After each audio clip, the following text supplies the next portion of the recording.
Hello everyone, welcome to Chinese Grammar Simplified. My student Daniel and Michael are identical twins. They look exactly the same, but they have very different personalities. Recently, they noticed that in Chinese, we often reduplicate a word or a character in our speech. For example, they get really confused with the following two sentences.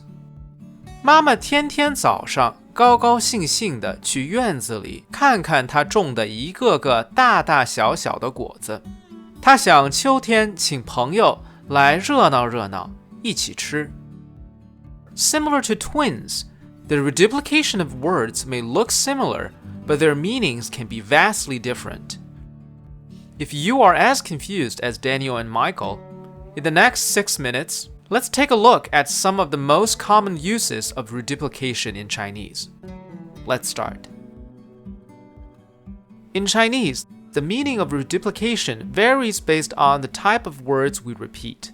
We can reduplicate nouns, verbs, adjectives, adverbs, and measure words. And the meanings they express through reduplication are all different. So let's look at them separately. First, let's start with nouns. The simplest form of reduplication is probably a word that we all learned as a baby, which is mama, the universal word for mother. In modern Chinese, almost all of the close family kinship terms are reduplicated words. Mama for mom, Baba for dad, 哥哥 for older brother, 弟弟 for younger brother, and so on. Because saying the syllable twice seems to be easier for babies to hear and learn. When Chinese adults talk to babies and toddlers, we also often repeat other single character nouns to make them sound cuter and easier to understand.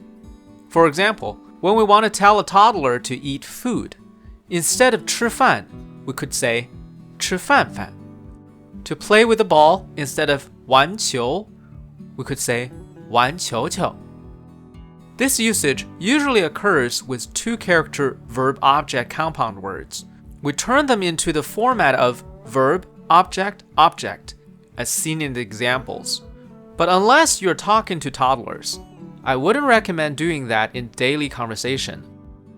Now, another application of reduplicating nouns is more common than mere baby talk. That is when we use the reduplication of some single character nouns to express every one of the noun. For example, the expression 天天 means every day, which is equivalent to 每天. The expression 人人 means every person or everyone, which is equivalent to 每人. So if I tell you Daniel 天天和 Michael 一起玩, that means Daniel plays with Michael every day.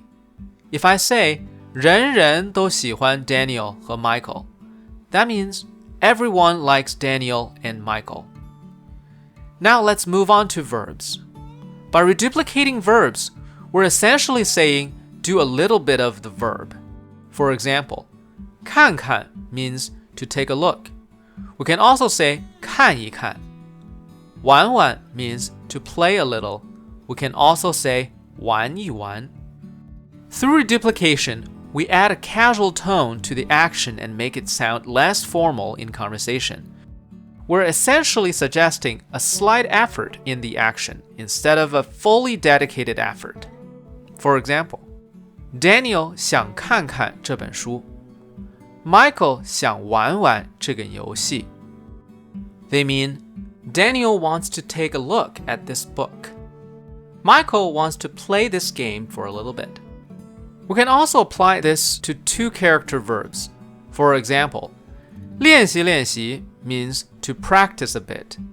Different from the single-character verbs, we usually don't say 练习一练习 or 练练习习. Now, can you figure out what the following sentence means? 今天 Daniel 想和 Michael 一起练习练习中文. The meaning is, today, Daniel wants to practice Chinese with Michael for a little bit. Next, let's take a look at the adjectives. Similar to nouns, the most often reduplicated adjectives are usually the single character ones. They are reduplicated to add a positive tone in our speech. For example, when we say something is 大大的 or 小小的, it's not just to describe something being big or small. It's also to add that we feel a positive feeling about it. If I describe Daniel and Michael to you, 他们的眼睛大大的，他们的嘴巴小小的, they mean their eyes are big and cute. Their mouths are small and cute. Cute here is only implied as the positive feeling associated with the reduplicated adjectives 大 and 小. A more advanced use of adjective reduplication appears in the format of AABB 的, such as 大大小小的, 长长短短的.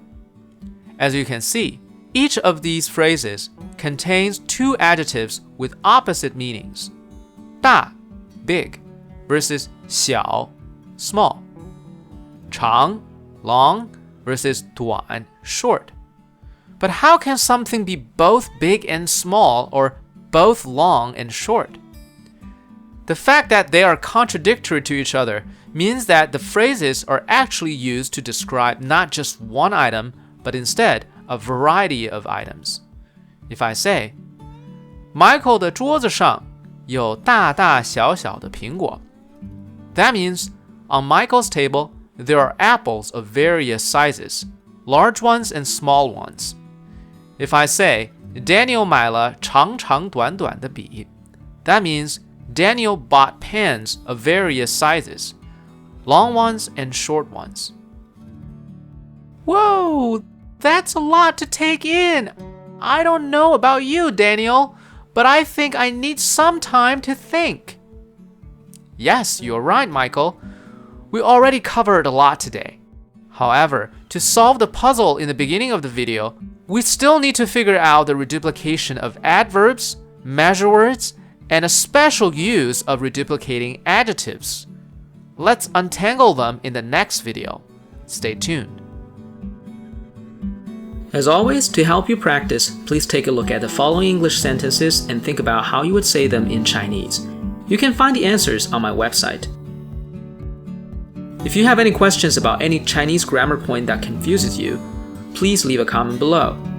For customized Chinese lessons, please reach me at TwinCitiesChineseTutor.us. Thank you for watching.